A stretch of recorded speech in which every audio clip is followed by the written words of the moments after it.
like, are y'all serious right now? Everyone that was in the Staples Center was a Kobe fan that day, but me. All right, so welcome to the platform. We have a very special guest with us today, NBA champion and New York native, Mike James. What's up, bro? Who? Mike James. Mike James. The whole thing is just champions all around. Mike this James. Champions. Who? Mike James in the building. I know. Yes, sir. We have 3 champions in the building. You know, it's crazy. Crazy. It's crazy because I've seen Chris Johnson train a million different guys, and one guy he always mentions all the time. He doesn't mention anyone else but you, bro, all the time. He talks about you 24/7. So I'm very excited for you to be on the show, man, with us. Thank you. Welcome, brother. Welcome, my brother. So Mike, Listen. so go ahead. Listen. The reason why I talk about Mike the way I do is because Mike had that dog. But some people got the dog, but Mike dog was always out. So you can when you Off walk the in leash. the gym, when you walk in the gym, you see the dog, and the dog has a sign that says "Beware of dog." And people would think just because Mike will hold Bible study before our workouts, that the dog. We ain't gonna tear your head off. Right. As soon as we said amen, he like, Mike said, Coach, when we playing ones. Hey. That's hilarious. Yeah, that's real though. That's a real story, bro. Shout out to Mike James. So Mike, Shout out to Mike. you've played in the NBA for over 12 seasons, but we want to start off with your journey. A lot of us here have played overseas, and I know that you came from the overseas basketball first. You played in Nancy in France. Norris has played in Monaco just this last season. Can you talk about your journey, getting to the NBA first, and then we'll start talking about the league after. Wow, I can remember playing overseas, and my first year coming out of college, I didn't get nobody to talk to me. Then all of a sudden, I got a job for like $35,000. I was like, what? I was like, man, stop playing. So I went to Austria. I had to humble myself, swallow my pride. I went to Austria, won a championship there, and league MVP, and I told them, listen, give me 40,000. And I told them, give me 60,000. I'll come back next year. They laughed at me. Man, go, like, you tripping. So then the next year, I made 40,000. Going to Shalom. I went to Shalom Champagne, and then they brought me there on a trial. It was for MVP for Pro A that year. And then I played another year, and I went to Nancy the following year. It was finally about to start making some money in Europe now. Now, Portes and everyone, all the big teams, the big teams, they know who I am. I destroyed them all in France. I remember, even Tony Parker, he came out that next year, but I played against Tony, before he went to San Antonio, and gave him 35 over there. So he already knew who I was. When he saw me, he was Mike James. Like, yeah, Yeah. But at the same time, it was interesting. So I finally get a call to go to a summer basketball camp. Ed Pinckney was having a summer basketball camp in Miami, and I remember before then, for the first 3 months, I just came home, from Europe. My wife was pregnant, and I used to be in this gym. It's the craziest thing to me when I think about it, because I was running like 5 miles every day. I'm in Oakdale, Louisiana. You know what I mean? Staying out there, I'm running like 5 miles every day. It's like 110 degrees out there. People looking at me like I'm crazy. But at the same time, I was just still believing that a chance was going to open up. I didn't know how it was going to open up, but I was just preparing myself. And I remember being in that gym, and you can imagine if it's 110 degrees outside, what it is inside. And air conditioning, just the basketball. The bench had like remember the concrete the little bar Yeah. metal, but so I'm working out with 235s on that and some 25-pound dumbbells. But this is all I had to do, you know what I mean, to prepare me for when I went to Miami. And I remember I went to the summer league, and we was playing against the USA select team. Jason Williams, Steve Blake, all of them was on this team. And Jay Wright was one of the coaches, and he was coaching at Hofstra before he went to Villanova. And I used to play at Hofstra all the time, and I used to kill all their guards when we was in school, Long Island school.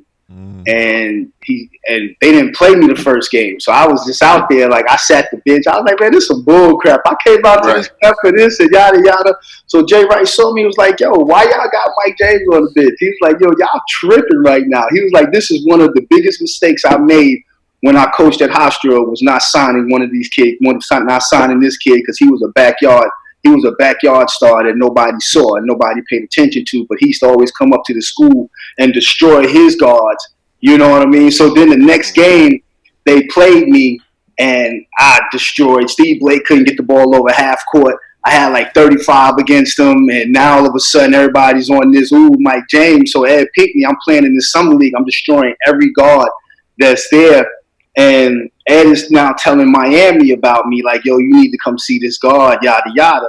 So fast forward, I get a call.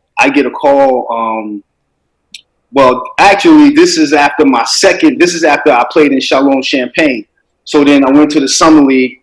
So my wife was pregnant. So it was a big tournament. It was like a championship game. Miami came, like all the like assistant coaches, everybody on the coaching staff came.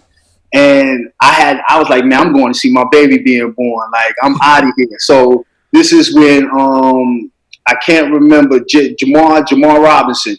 He signed with Miami. The 6'6" guard from New York went to Virginia. He was in the summer league also. They signed him that summer, and I went to Nancy. And I killed over there. They was paying attention to me. So then they bring me back to this like little workout that they have, like a 10-day, like it was like a weekend workout, Friday to Sunday. They still do like a mini camp, like a mini camp. I did 2 of those. Yeah. So they brought me there, and I destroyed everything that was in front of me. And it was just like, wait a minute, we can evaluate you in 3 days. Can you stay 3 more days? I was like, yeah. So then destroyed everything. They brought like 5 more free agent guards, more big men, destroyed everything in there. They was like, yo, we couldn't evaluate you. Could you stay another week? I mean, they was bringing in they brought in, I'm pretty sure they brought in about 20 guards. Do that. They sure do. Wow. That got in front of me, they left disappointed. Like, you can't get this spot. Like, this is my first time with these NBA socks on. Every time I ask for a pair of sneakers, they give me a brand new pair. I said, oh, it's a wrap. I was like, and so I wind up staying there the whole summer. Fast forward, I get cut by I was the last cut. They brought in Rod Strickland. I was the last cut. And I said, I'm going back overseas. Paul Ted's about to give me a couple $. And then Chet Cameron, he was the head assistant for Miami. He said, listen, Mike, you go overseas, you're going to be out of sight, out of mind. Go to the CBA. I said, what? I said, man, I'm not going to the CBA, man. I was like, the CBA is worth what the G-League was, man. Yeah. Can you explain what the CBA is? Because a lot of the young cats ain't going to know. They don't know, Mike. They don't know.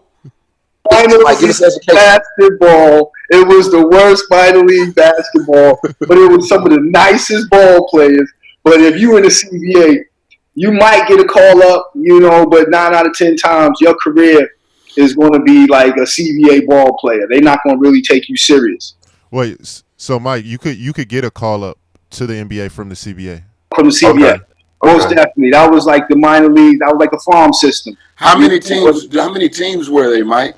Oh, it was the league was pretty good. It was running it was probably about maybe 12 teams. Yeah. See, the G League now is about 25, 26 teams. So it's kind of developed. Yeah, it developed. It started CBA and developed into the G League. Yeah. Yeah. But going to places like Saskatchewan. So I go to the CBA. My first 5 games, I'm averaging probably about 6 points, shooting averaging about 4 for 20, 4 for 25. Wow. And I remember we was in Saskatchewan and we played, and I was like 4 for 25, something crazy. I was missing layups. I was missing everything. And I remember calling my wife. I was in tears, and I was like, I'm done. I was like, I'm done with this sport. I was like, I'm not no 10-day dude. I'm not one of these dudes that, can see myself playing like this. I was like, I can't visualize. I said, I can't watch this. I said, I think too highly of myself to sit here and watch what I'm putting out here. And, she was just like, hold on, yada, yada, whatever. And so it's crazy how after that moment, the next game, like the next 2 weeks, I was player of the week in the CBA. I was averaging like 5 points, like 14 assists, 13 rebounds, like 8 steals. I mean, I was destroying everything. And then San Antonio called me. I was going to get a call up, a 10-day call up from San Antonio, and I'm excited. So I called my people from Miami. Margie Kratz, and I called my people from Miami, and I was like, those are my people. When they embraced my kids, embraced me. So I was like, yo, San Antonio just called me. I'm excited. She was like, wait, what? She was like, you going where? She was like, I'm gonna call you right back. So then. So I was like, I ain't think nothing of it. I was like, man, I'm out of here. Like, look at me. But then, Randy Fun, he calls me and he's just like, Mike, we'll guarantee. He called my agent, was like, we'll guarantee you for the remainder of the year. I had a partial contract with them, and then when I got cut, so I already knew everything that was in Miami. I was like, man, please, I'm out of here later for a 10-day. I was like, I'm starting for the remainder of the year. And I think that, your boy held that against me too. These dudes are sensitive, man. They don't be understanding that these young boys really don't be having guidance, and they just trying to fulfill a dream and trying to fulfill their destiny. And so they don't really take that. They don't understand. Like, they had mother, father, probably doctors and lawyers, and had trust funds when they was big. We didn't have that. We had to grow into these. Everything was trial and error for us, but they still hold it against. And whenever they can have a one up on you, they always take advantage of trying to have one up, even though it ain't fair. Yeah, that's true. Yeah, that's true. So basically, you letting us know you worked your way up. So when you got there, you appreciated the moments. Yeah, that's the reason why. But see, that's the reason why I work so hard, because it was kind of like my way of saying thank you. You know what I mean? Like. The way I got into it was so crazy. The way I got into it was so, like, not normal. That it was like when I was out there, I was just like an animal. It was like, you can't take this from me. Like, y'all can't have it. Like, y'all don't know what it took for me to really get it. I'm like, y'all see me now. Y'all see the fruits of my labor, but y'all don't really understand the labor. And so when I work, I always work like I'm nicer than everybody. And I'm working that hard. So when I step in front of anybody, everybody getting it. So it didn't matter. No discrimination. No discrimination. It didn't matter. I'm going in the rucker just to let you know, if I'm the worst person in the NBA, you're not getting my spot. I'm still nice. Hold on. Let's.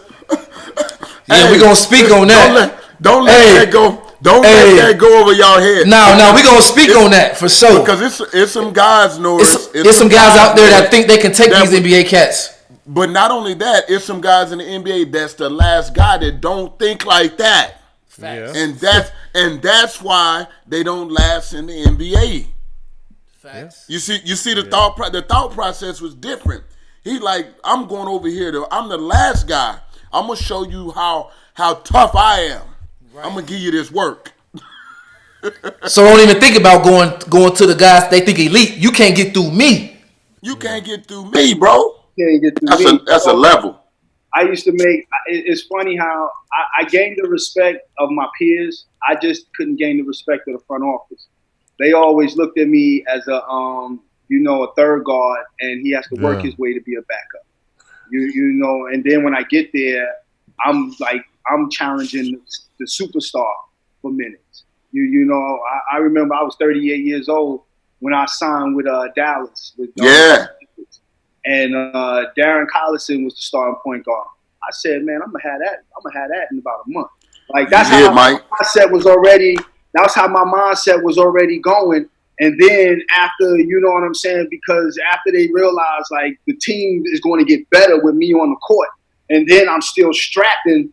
You know what I mean? It was just like now, my mindset is continue. I remember I brought my trainer in. I was like, yo, listen, I'm starting. Oh, it's a wrap. I'm about to be averaging about 16. Then I'm trying to sign me another. I was like, listen, come out here, come chill with me for a little bit. Let's get this work in. Talking to one of my people, Rick Carlisle kicked me out the gym. I remember we came from one of those trips back to back. We was like 4-1 on the trip. I had like a really good week or whatever. And then, here I'm the old guy. You know what I'm saying? I'm in the gym on the day off, like getting my work in with my trainer. He come in there. He like, yo, what are you doing? He's like, man, get out of here. I was like, yo, what you talking about right now? Like, yo, don't. I was like, listen, don't judge me based on my age. Judge me based on what I'm doing on the court. And for some reason, they could never get past my date of birth.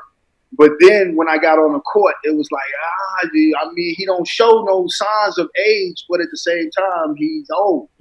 And that's how, and that's the one thing that I always had to fight my whole entire career is the fact that I came into the game an old head. Like I was already wifing kids and a grown-up. You know what I'm saying? When my rookie year. And so I wasn't about the shits like my rookie year.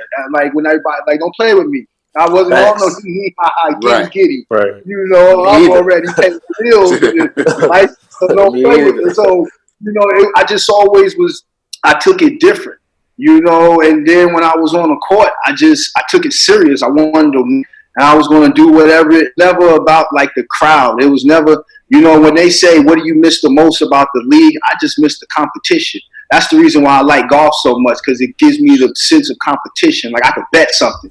I can try to win. And that was the thing that I loved the most about basketball was when you got into that square, that rectangle, and it's time and it's check. Like I love that part. Check up. The check up part. And that was the most fulfilling for me. So Mike, let's fast forward through Miami, and then let's put you in Detroit. And let's talk a little bit about that Detroit team, because there was some great players that played on that team and that championship team. Go ahead, Jordan. Hold on, Chris. Not just great players. There's some dogs on that team. There's some real dogs on that team. No disrespect. Hey, wait, hold on. Hey, the way Mike is talking, he a dog too. So I'm trying to figure out how that was going on. Like you going against Chauncey. What was practice? What was practice like? Yeah, what was practice? Man, Lindsey Hunter was a dog. Because I'm gonna talk about I put a bad taste in Pat Riley's mouth as well, Norris. Like, talk to me.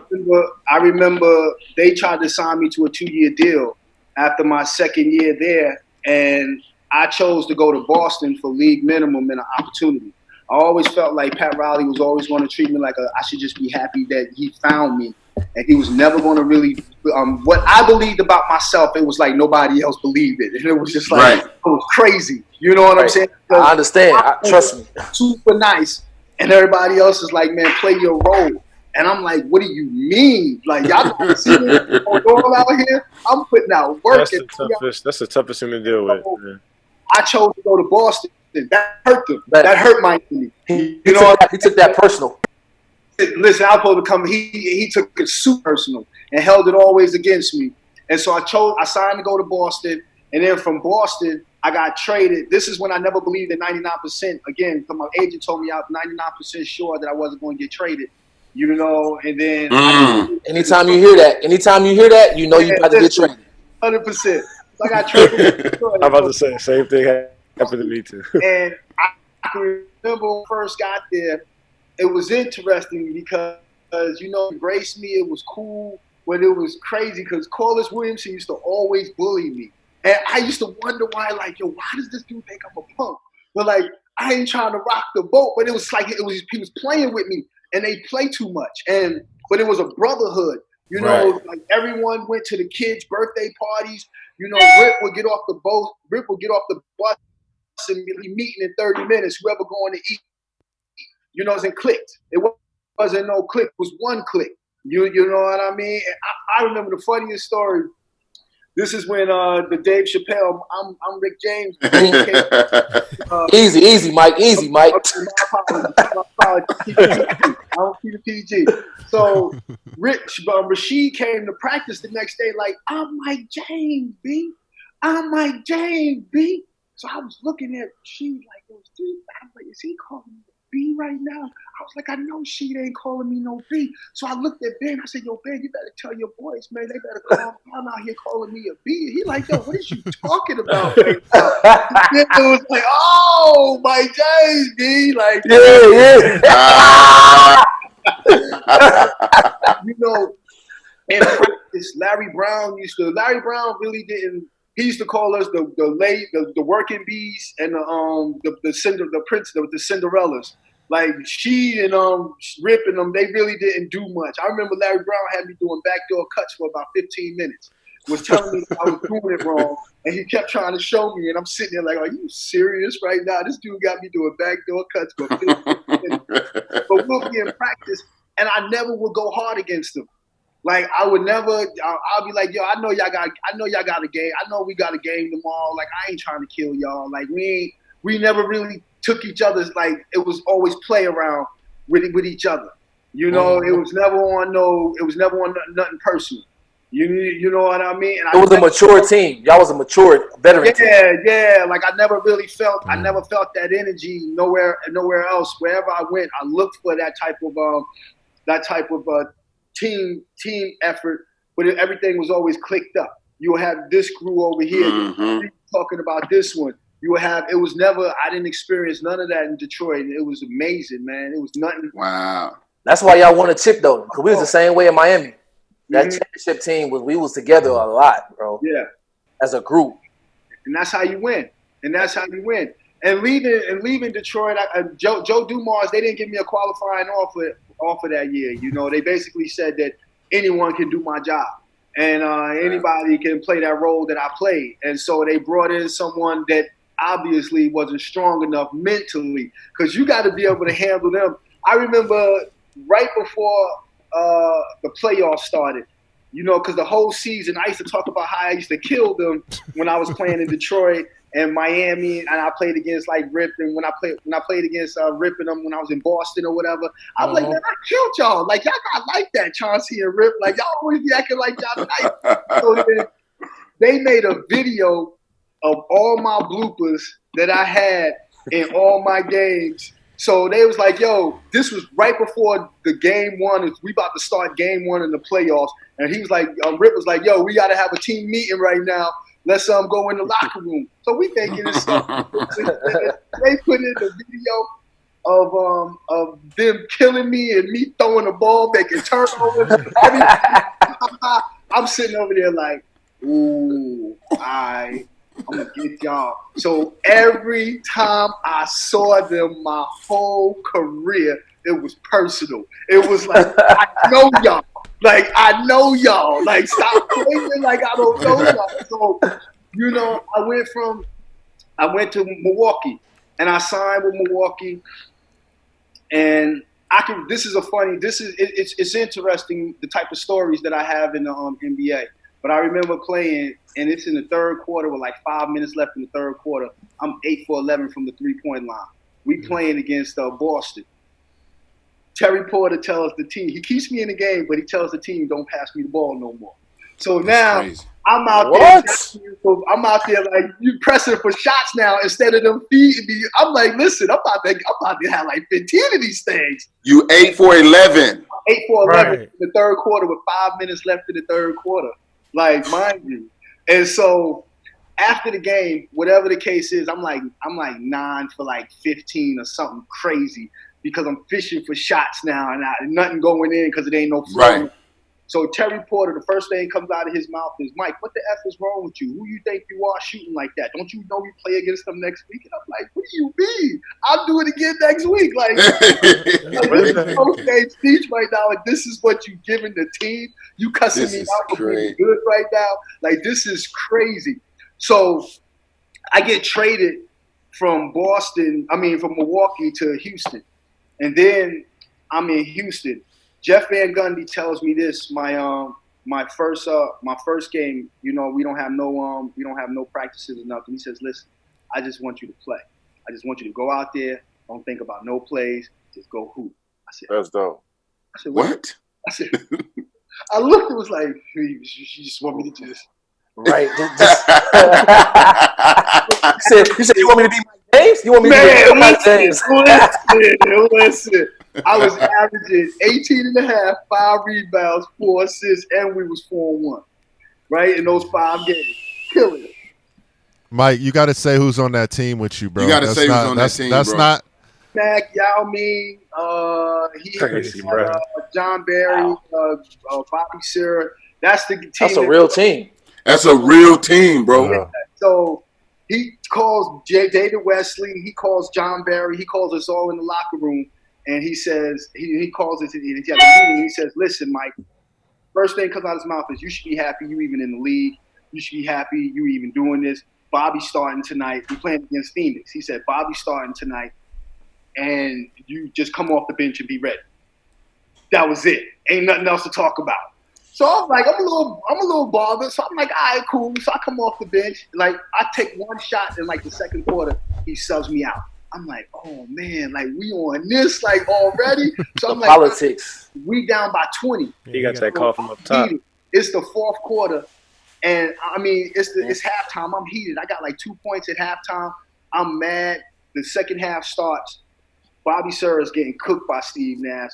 We down by almost 30. He subs me in at like the 10-minute mark.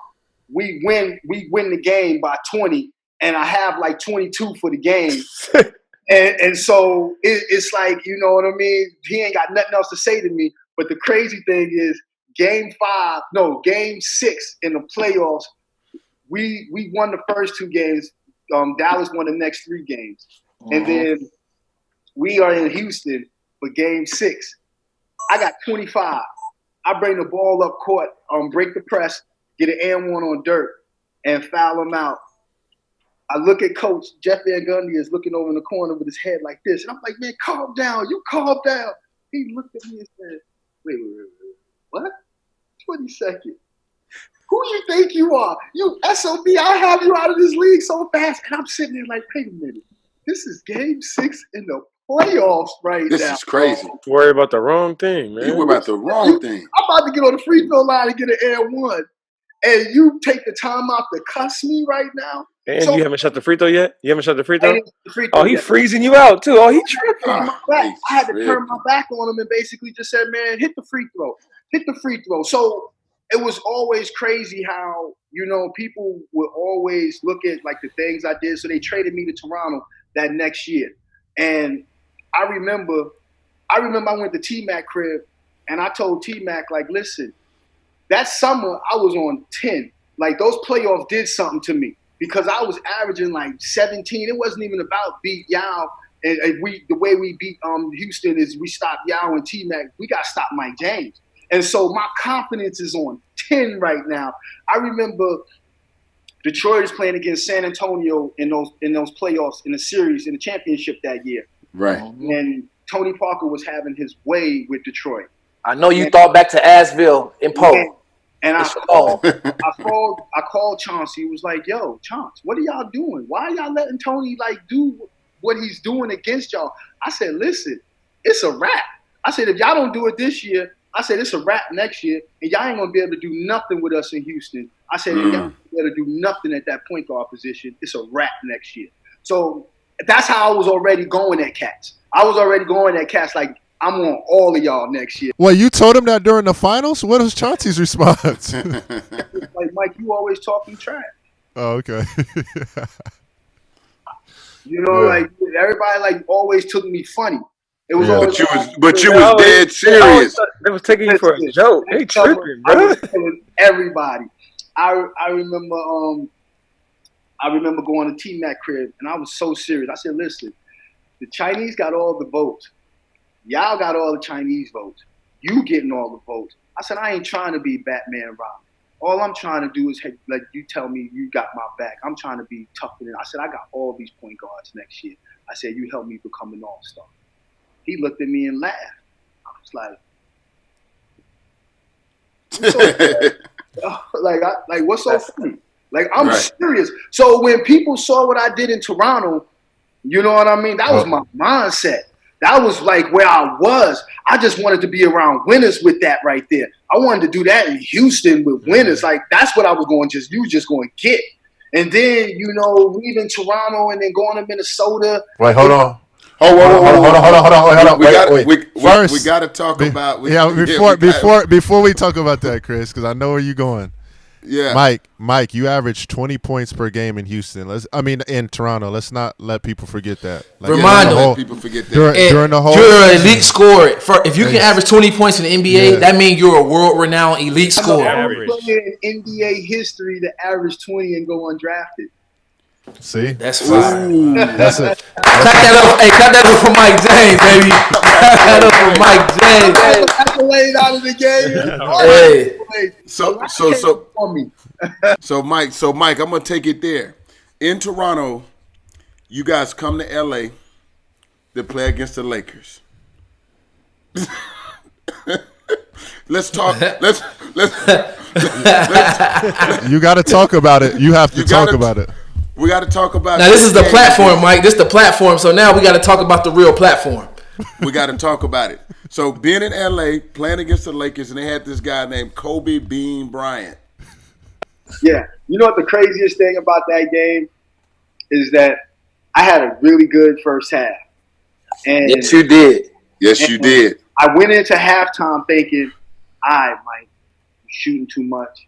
You know what I mean? Let the game. I was like, let me start dropping dimes. Let me get CB in the game.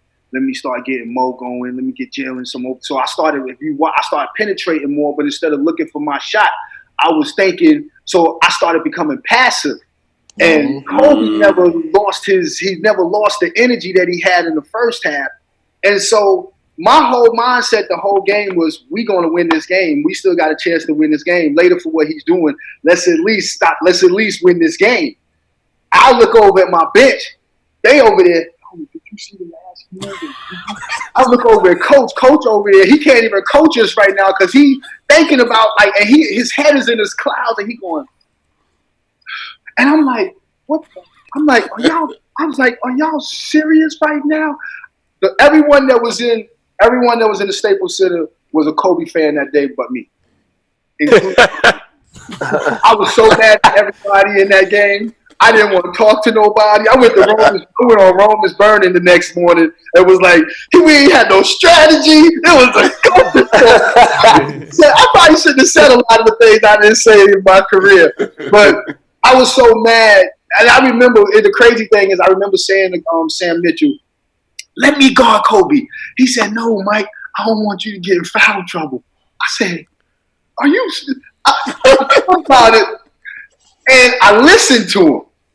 I don't know why I didn't just say, man, move and let me guard him and take the chance of getting in foul trouble. I listened to him. And Mike, it was probably good, though. Maybe. He'd have probably had about 70 or 62. Hey, MJ, I love you to death. Different, Norris. My stats were different. Let me tell you something. You would have been fouled out and he had 81, or you would have been on him and he got 81. It was just cool. But I feel you, though, because I'm the same way, bro. I can appreciate that, though, because everything you saying, bro, is my mindset that I got right now. And when I came into the league coming out of Cleveland State, I used to echo the same thing. Whoever get in front of me, I don't care what their name is or what they look like, they got to get served up. They got to. They got to. And I look at myself, y'all, I never looked at myself as less than nopody. Yeah. It's just the opportunity given. You know, the crazy thing is, Everyone that I played against got a Mike James story. I killed everyone that I said check to. That's called earning respect. You earned your respect. You know what I'm saying? Like you can run up on anybody and you can bring up my name to anybody. You can run up on the Derrick Roses, the Baron Davises. You can run up on the Allen Iversons. You can run up on any name that everybody called they believed that they was a fan of, or they wore their jersey or their shoes. I destroyed them. They got a 30-piece from me. So you know what I'm saying? So this is the thing that always gave me it was like, man, I know y'all ain't nicer than me because all of y'all got a 30-piece from me. Can't nobody say they didn't get a 30-piece. Can't nobody say they locked me in my generation. Can't nobody, from whatever gym we played in, from a pickup game to however it went to the NBA, can't nobody say, man, I put it on Mike James. So, Mike, I got to ask you this question because I've had 4 New York teammates since I've played overseas. One thing that I've noticed about all you guys is you guys play with a crazy chip on your shoulder. You guys have like this dog mentality.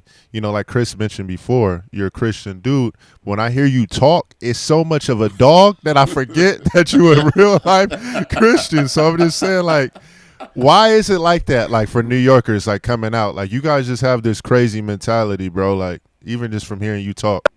You know, I remember when I used to play in the Garden, it used to be a certain type of energy. Like I remember whenever I played against a New York guard, if I saw Rafer, if I saw Stephen, if I saw Starberry, if I saw any New York guard, it was something like antennas go up. Like I'm nicer than you. Like, you know what I mean? It was always like a challenge, always like a battle.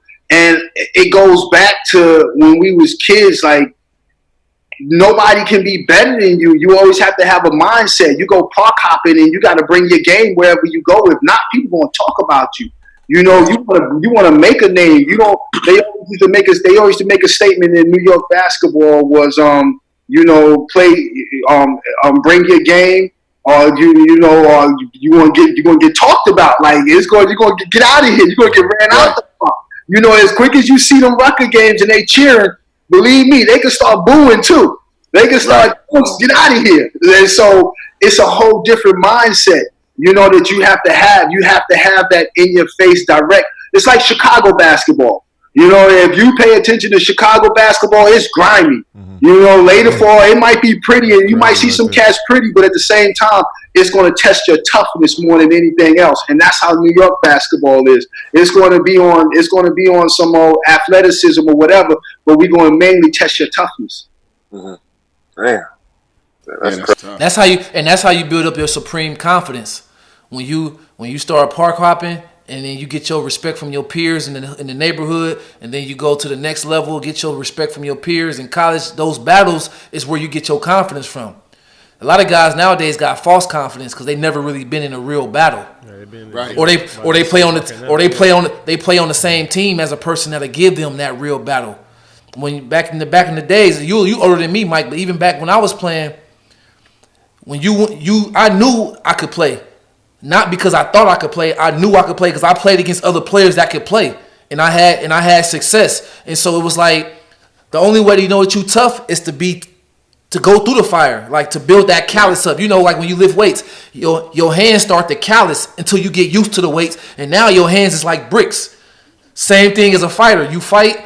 Your fists start to become real hard and callous to where now you punching through stuff. Same thing on the court. You sharpen your game against other competition so much to where it's like, I know I'm nice because I done played against other nice cats, had success. So now let me test my niceness against everybody else in the world. That's the truth. Wow, that's the truth. You know, I was relentless. I wasn't that good. You know what I mean? Like I didn't really have. I was like, my game was like Tecmo Bowl. You know, if you pick the right defense with me, you're going to sack me. You know what I'm saying? I had my left to right crossover. But it was so hard and it was so at you. You only had a short period of time to pick. You know what I mean? And you better pick quick. And I had counters. And so even though I might not hit you with a lot of stuff, I'm direct. Like I'm turning you, switching you on, and then I'm hitting you with my shoulder. Like I was top heavy. Like oh man, like you're gonna be bruised. You're gonna feel me. You know what I mean? And so it was like my work ethic was the thing. I remember one of my boys told me one day, he was like, "Yo, you suck, Mike." And I thought about it. Right. Like, I was not good, but I worked so hard that I trust my work. I always knew that when I stopped playing basketball, I wasn't going to be the type of person that played pick up and play, because I can't just pick up the ball and start making, and it's going to frustrate me. You know what I mean?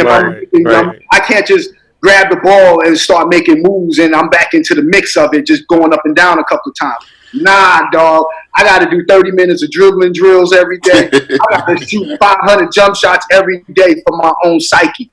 And when I do this, man, my confidence is just like a LeBron James's. You know, like, I know I'm nice. I know you're not taking this ball from me because I know I'm come doing my dribbling drills. I know people like, yo, why are you so confident when you shoot? Man, if you understood how many shots I'm shooting by myself, it gives me confidence. So when I miss, I'm like, why did I miss? Surprise, right? Like someday, what happened?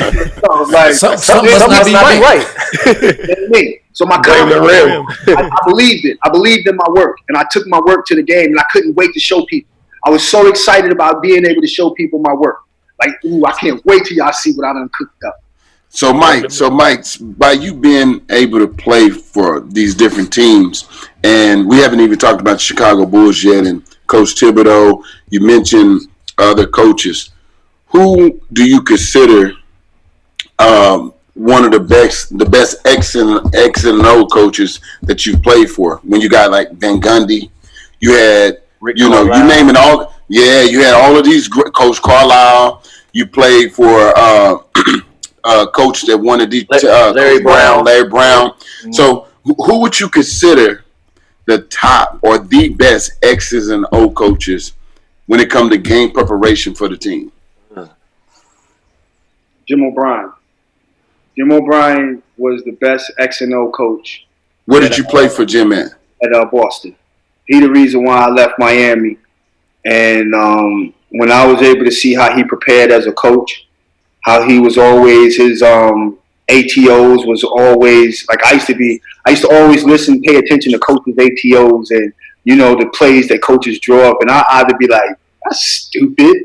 But, you know, I was like, okay, I'm rolling with this one. This might, you know, and so Jim O'Brien, the way he used to handle us, the way that he used to talk to us, you know, I can go down a list of things that I didn't approve of or appreciate from some of the ones that they call greats, where they got it wrong. They try to separate, you know, relationship, you know, from the work ethic. And they think that if I don't have to build a relationship with you, but they don't understand that you become something like that you look up to, you know, when you have a coach. And no matter how old you are, if you can have your players at hello, if a coach understands how to get into their psyche. And that's the one thing I did respect about Phil Jackson, was how he was able to get into your psyche and coach you from the inside out. You know, and when you try to break a player and then try to build him up, you don't understand that you just broke his mind. Even though you might build him up physically and make him better physically, mentally, you might destroy him. But at the same time of building him physically, coaches have to understand that they have to be sensitive with the psyche of a player, and everyone is different. McGrady, Rip, Chauncey, Ben Wallace, Rasheed Wallace, CB. I mean, I could throw some names out there at you, bro. You played with some Yao Ming.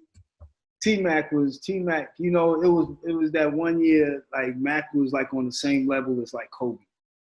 You know what I mean? Like, he was really special to watch.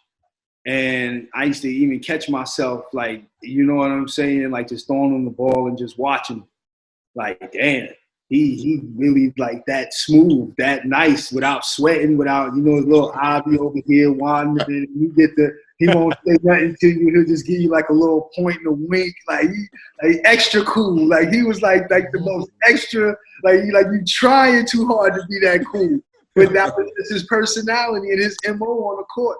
Like, will dunk you in like the coolest. Court. You know, he got that little swag with him. But at the same time, he was a killer. Who was the top point guard you played against, Mike? Huh? Who would you say is the top point guard that you played against, or the toughest The toughest matchup for you, I should say. The toughest matchup for me when I played was Baron Davis. Baron Davis, Ooh. you know, used to give me like he used to be the one that I used to really have to like lock in like on both ends. You know what I'm saying? Was BD. Like I didn't have too many issues with like a lot of players, but it was something about guarding BD. Like he got the best of me out of my career. I would say like. Mm-hmm. He talked that talk too. Oh yeah, he definitely talked that talk. He was BD was BD. That's another doggy dog. No, BD was definitely coming. He was coming. He knew he was playing against me. He knew it wasn't like we was going out last night. Like we wasn't in the club for 3 in the morning. We done. He was drinking last night. I ain't never had that BD. I had a sober the night before. No partying in bed by 9 BD. Because he plays the next night, but he still would come get me. He still give me the business. BD was tough, bro. And he had that big butt, so it was hard, and he could handle it. He was athletic. You know what I mean? Like normally, you're not athletic, so you could play a person for just like a judge. He had everything. He could shoot. He had an N1 mixtape handle, and he was athletic. That's a lot to come, and that's a lot coming at you at once, man. Mm-hmm. Like he'll dunk you, then he'll mix you up. Yeah. Well, Mike, I really appreciate you, man, taking the time to give the knowledge, man. I really hey, Mike, one more question, man. Jordan, you ain't gonna get out of here that easy. Hey, Mike, tell these cats about Mike Jordan. Can you please give these young cats an understanding of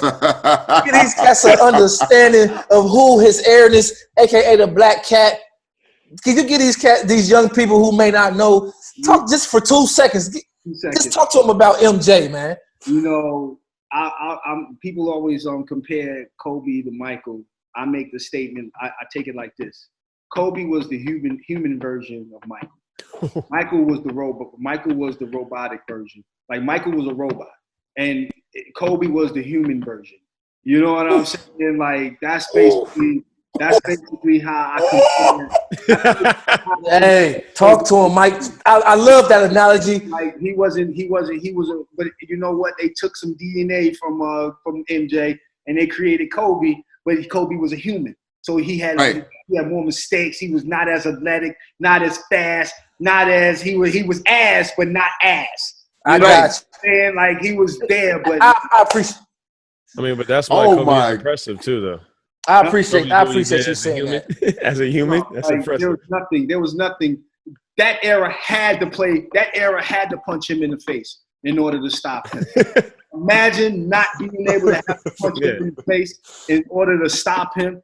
They said he got mad at losing pickup games.